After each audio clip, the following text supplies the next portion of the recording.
আজকের ব্লগটা একটু অন্যরকম। হ্যাঁ, আজকে কোনো ঘোরাঘুরি না, কোনো ভ্রমণ না, আজকে একটা মানবিক কাজ হবে। অবশ্যই আপনারা ভিডিওর সাথে থাকুন। আজকে এই মানবিক কাজে আমাদের স্পন্সর করেছে বিয়ানীবাজারের বর্তমান আমেরিকা প্রবাসী রাফি ভাই। অবশ্যই রাফি ভাইয়ের কয়েকটা মেসেজ থাকবে ভিডিওর শেষে, আপনারা অবশ্যই সাথে থাকুন। বর্তমানে আমরা বাজারে যাই আর বাজার করার লাগি। অবশ্যই আপনারা ভিডিওর সাথে থাকবেন, তাহলে আপনারা বুঝতে পারবেন যে আজকের মানবিক কাজটা কী হতে চলেছে। আজকে আমার হেল্প করবো আমার ফ্রেন্ড উত্তমে, আর এখানে রয়েছে সঞ্জিত আর শিমুল যাইব গিয়ে হেল্প করতো না, তার একটা কাজ আছে। আর বর্তমানে কিন্তু আমরা রওনা দিলাইছি বাজারের উদ্দেশ্যে। আমরা বর্তমানে দোকানে আইছি চাউল দেখার আর কি। এটা মালা চাল, হ্যাঁ পুরান চাউল। আচ্ছা, ভালোই 1500 টাকা। 1500 দিয়ে দেন। হ্যাঁ, একটু দেখেন কম সম করা যায় কিনা। আমরা 1 কেজি বিরিয়ানির চাল নিব, অলরেডি এখানে রয়েছে। আমরা এখান থেকে আলু 10 কেজি নিই, আর আলু দামাদামি করার পর 15 টাকা করি। আমরা বর্তমানে কুসুম আলুর দোকানে রয়েছি। আমরা এখানে টুকটাক বাজার করার চেষ্টা করি, বলতে আমরা বাজেট অনুযায়ী যা যা আমরা দরকার সেগুলো নেওয়ার চেষ্টা করি। আর উত্তম রে, আলুটা বাছে না। আমার 2 ফ্রেন্ড আমার হেল্প করে, মানে আমরা আলু বাছিয়া নিই। আর কারণ আমরা দোকানদার ভাই কইছে যে আলু তো কাঁচা মাল, অবশ্যই নষ্ট থাকতে পারে, স্বাভাবিক, তোমরা বাছিয়া নেও। এই জন্য আমরা বাছিয়া নিই। আর আলু মোটামুটি আমরা 10 কেজি নেওয়ার টার্গেট নিয়েছি, বেশি নিই। আমরা আলু 10 কেজি নিই, আর কারণ আলু যদি আমরা বেশি নেই, কারণ আলু তো হচ্ছে কাঁচা মাল, পরবর্তীতে আলু নষ্ট হওয়ার সম্ভাবনা বেশি, কারণ আলু মোটামুটি নতুন। এই জন্য আমরা আলু 10 কেজি নেওয়ার বাদ করছি। এর টাকাটা যতটা বাঁচবো আমরা অন্য বাজারে এটা কাজে লাগাইবো আশা করি। অলরেডি আমরা এখান থেকে পেঁয়াজ নেওয়া হওয়ার আর কি, বাঁচিয়ে বাঁচিয়ে নিস, শক্ত শক্ত চাইয়া, বড় বড় চাইয়া। এখানে আমরা লবণ নিই, 1 কেজি নিই লবণ, 1 কেজি লবণ নিই। আর দিয়ে কী নেওয়া যায় দেখে, চিনি নিই। হ্যাঁ, লবণ কোনটা লবণ, কোন লবণটা ভালো? লবণ সবটাও ভালো। এটার মূল্য কত আর এটার মূল্য কত? এটা 20 টাকা, ওটা এটা 40 টাকা। দুইটা এগুলো 40 টাকা। এটা একটা 40 টাকা। 1 কেজি ওইটাও কেজি, ওইটাও 1 কেজি। এটাই দিল, এটা ভালো, এটা 2 টাকা বেশি আছে। ভালোটা নেই, আমরা এটা নিচ্ছি। এটা নেই, এটা 2 টাকা বেশি আর কি। আমরা 1 কেজি কাঁচা চানা নেওয়ার চেষ্টা করি। আর ওই দিয়ে আছে না আস্তা চানা, আমরা 1 কেজি চানা নিই। আর 1 কেজি চানা মাপাওয়ার মোটামুটি 1 কেজি হয়ে গেছে। আলু আমরা 10 কেজি নেওয়া শেষ। চাল 25 কেজি।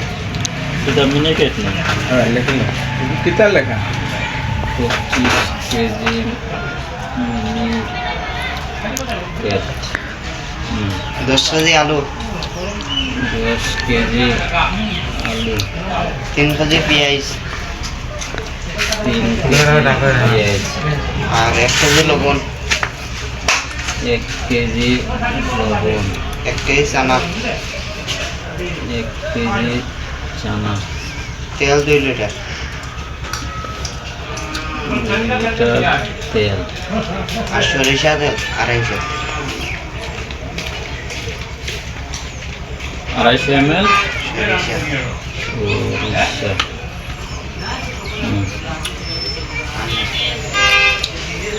ও চাউল নিয়ে যায় মেশিনে করে। চাল তো ধরাইছে না। মিনিকেট, আলু, পেঁয়াজ, এটা মিনিকেট চাল একটা চাল কোনটা নিতা? ওই গুগল নেও কি চাল বালা আছে গুতন দিল হ্যাঁ দিল। তো 1500 গুদ দিলে 1 কেজি ওটাও না। এটা 1 কেজি 1 কেজি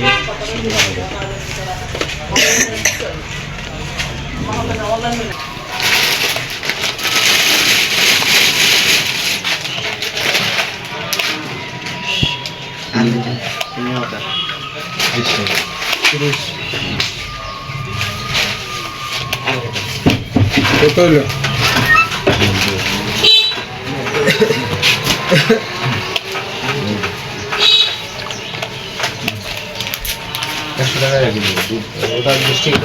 মোট 2525 টাকা না? আমরা এখানে বাজার করা শেষ। আর এখানে দাদার নাম জানি নয়ন, তা আমরা বড় ভাই, বন্ধু পাওয়া যায় না। বড় ভাই দাদার হেল্প করছে। যাই হোক, আমরা কিছুক্ষণের মধ্যেই বাজারটা সঠিক জায়গায় পৌঁছে দেওয়ার চেষ্টা করবো আর কি। আমরা এই এক বস্তা চাল নিয়েছি আর কি, আপেল মার্কা। এটা কিতা চাল কই দাদা? মিনিকেট কই না? হ্যাঁ, আচ্ছা। বর্তমানে কিন্তু আমরা বাজার নিয়ে রওনা দিচ্ছি আর কি, টমটমে করিয়া। আশা করি কিছু সময়ের মধ্যে আমরা পৌঁছে যাই। আমরা মার্কেট রাস্তা দিয়া অলরেডি 7 নম্বর জায়গায়, এই যে এটা 7 নম্বর রাস্তা, আমরা এটা 7 নম্বর রাস্তা দিয়ে প্রবেশ করি আর বর্তমানে।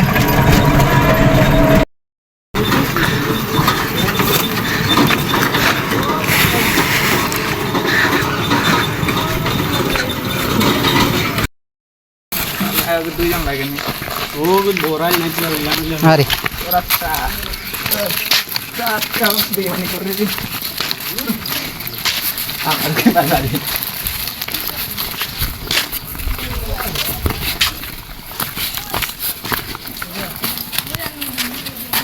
মামা, ওই ফ্যামিলিটার বিষয়ে আমরা কিছু বিস্তারিত জানাবো।